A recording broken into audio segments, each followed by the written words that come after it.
अमित अपनी माँ और बहन के साथ एक नगर में रहता था। अमित एक पढ़ा लिखा लड़का है और सरकारी विभाग में काम करता है। उसकी बहन अभी पढ़ाई कर रही है। बेटा अमित, मैंने तेरे लिए लड़की देखी है। तू जल्दी से शादी कर ले और इस घर में बहू ले आ। माँ, मैं शादी अपने पसंद की लड़की से करूँगा जो मेरी तरह पढ़ी लिखी हो। मैं भी तेरे लिए अच्छी और बुरी लड़की ढूंढूंगी बेटा, जो अच्छी तरह घर को संभाल सके और सारा काम आता हो।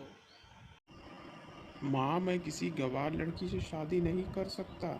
मैं अपने पसंद से ही शादी करूँगा। अच्छा, बहुत बड़ा हो गया है तू। अब सारे फैसले तू अपनी मर्जी से लेगा। चलो ठीक है, अब वैसे भी मुझ बुढ़िया का कौन सुनेगा। जा कर ले अपने मन की। कल को वो रोटी ना दे तो मुझसे मत कहना। हाँ हाँ, नहीं कहूँगा। और हंसते हुए अपने काम पर चला गया। कुछ वक्त बीत जाने के बाद अमित ने अपने जैसी पढ़ी लड़की के साथ शादी कर ली और खुशी खुशी रहने लगा। एक दिन अंकिता, अमित की पत्नी, अमित से बोली, अमित, मैं पढ़ी लिखी हूँ और मैं खुद का पार्लर भी खोलना चाहती हूँ। मैंने पार्लर के कई कोर्स किए हैं। नहीं, तुम कोई अच्छी जॉब कर लो, पार्लर रहने दो। लेकिन इसमें बुराई क्या है अमित?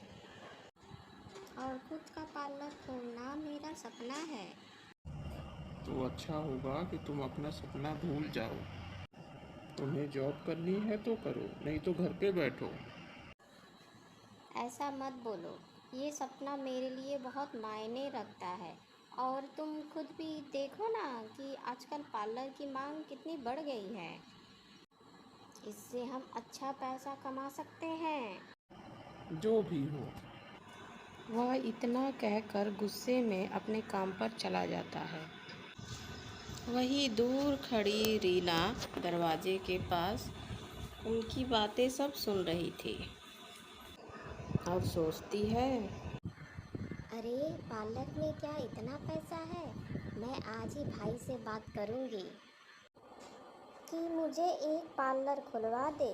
फिर मेरे पास पैसा ही पैसा होगा। हाँ।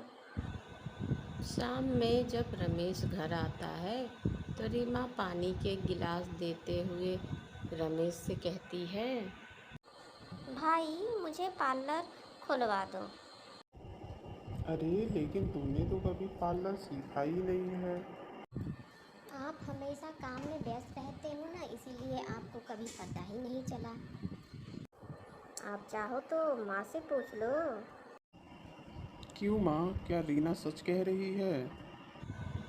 रीना आंखों ही आंखों में अपनी माँ को इशारा करने लगी। रीना का इशारा उसकी माँ समझ जाती है और उसका मन रखने के लिए बोलती है, हाँ हाँ बेटा, रीना बहुत दिन से कहती आ रही है कि उसे एक पार्लर खोलना है। अच्छा माँ, सुबह अंकिता भी कह रही थी कि उसे मैं पार्लर खुलवा दूँ। लगता है आजकल उसकी बहुत ज़्यादा मांग है। हाँ बेटा, तो इन दोनों को साझे में एक पार्लर खुलवा दो। दोनों काम भी करेंगी और खुश भी रहेंगी। अंकिता वहीं पे खड़ी सारी बातें सुन रही होती है और कहती है, सुबह मैंने जब आपको कहा था तो आपने मना कर दिया था, और आपकी बहन ने कहा तो आपने बिना सोचे समझे हाँ कर दिया। मैं ऑफिस गया तो इस बारे में मैंने सोचा, तो मुझे लगा ये बहुत अच्छा है और मैं तुम दोनों को साझे में पार्लर खुलवा दूंगा। नहीं, मैं रीना के साथ कोई काम नहीं करूँगी। मैं भी भाभी के साथ कोई काम नहीं करूँगी। तुम दोनों का सपना कभी पूरा नहीं होगा। अंकिता को ना चाहते हुए भी उसकी बात माननी पड़ी। कुछ समय बाद पार्लर का सारा सामान इकट्ठा होकर पार्लर तैयार होता है। इसके बाद सारा परिवार बैठकर पूजा करता है और उसके बाद माँ अपने घर पे आती है और बेटा जो है वो ऑफिस चला जाता है और ननद भाभी पार्लर में ही रहती हैं। रीना, तुम पार्लर देखो, मैं कुछ सामान लेने बाहर जा रही हूँ। इतना कहकर वह वहाँ से चली जाती है। तब तक एक औरत पार्लर में आती है और पूछती है, जी, आपका नया पार्लर खुला है? हाँ जी, बताइए। मुझे अपने आईब्रो बनवाने हैं। इसमें क्या है, आप बैठो, मैं बना देती हूँ। रिया को आईब्रो बनाना नहीं आता था, इसीलिए उसने उस कस्टमर का एक पूरा आईब्रो साफ कर दी। यह देखकर वह औरत जोर जोर से चिल्लाने लगी।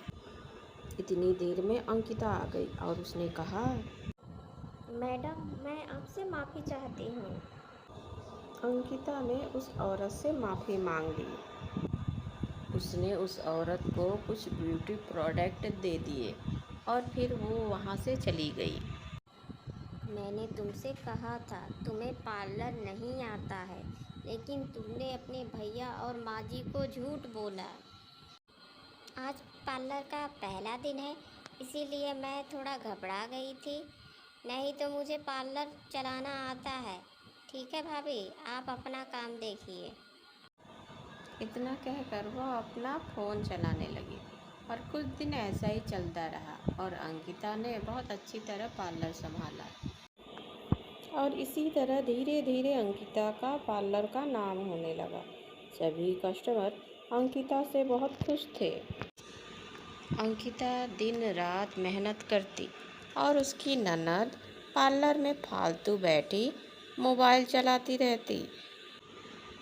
एक दिन अंकिता ने रीना से कहा, रीना, मैं पार्लर के काम से शहर से बाहर जा रही हूँ, तुम आज पार्लर संभाल लेना।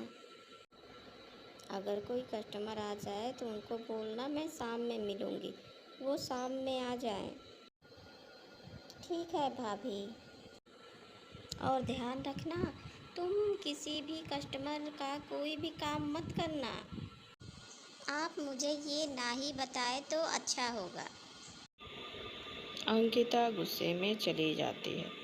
उसके जाते ही एक कस्टमर आती है और कहती है, हेलो मैम, मुझे वैक्स करवाना है। सुनिए, मैं इस पार्लर की ऑनर हूँ और काम करने वाले लोग अभी है नहीं, तो आप बाद में आइएगा। देखिए, मुझे बस हाथों पर ही वैक्स करवानी है। अगर आप नहीं कर सकती तो मैं किसी दूसरे पार्लर चली जाती हूँ। क्या हाथों पे करनी है? ये तो मैं भी कर सकती हूँ। ठीक है, आप बैठ जाओ, मैं कर देती हूँ। वैसे मैं किसी किसी स्पेशल कस्टमर के ही काम करती हूँ। चलिए, अभी तो मैं फ्री हूँ, वैक्स तो कर ही लूँगी। रीना ने उस कस्टमर के हाथों पर वैक्स लगाया। बिना जानकारी के उसने वैक्स लगाया था और कुछ देर बाद उसने उसी दिशा में वैक्स निकाला। महिला दर्द के मारे जोर जोर से चिल्लाने लगी। उस महिला का पूरा हाथ लाल पड़ गया और हाथों में छोटे छोटे से दाने निकल आए। वह बहुत गुस्से में बोली। महिला ने चिल्ला चिल्ला के आस पड़ोस की सारी औरतों को इकट्ठा कर लिया। इतने में अंकिता आ जाती है और वो सबसे माफ़ी मांगती है और बदले में उस कस्टमर को महंगे प्रोडक्ट दे देती है और वह वहाँ से चली जाती है। उस टाइम अंकिता के पार्लर की बहुत बदनामी हुई।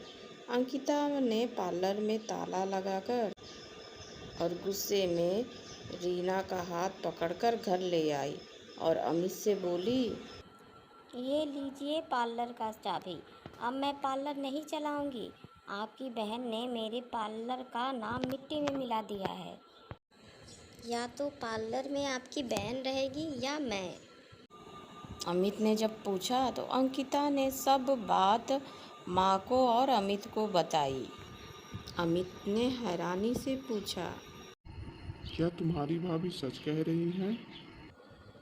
हाँ भैया, असल में मैंने आपसे झूठ बोला था। मुझे पार्लर का कोई भी काम नहीं आता है। मैं तो ना पैसा देखकर ललचा गई थी, मुझे माफ़ कर दो।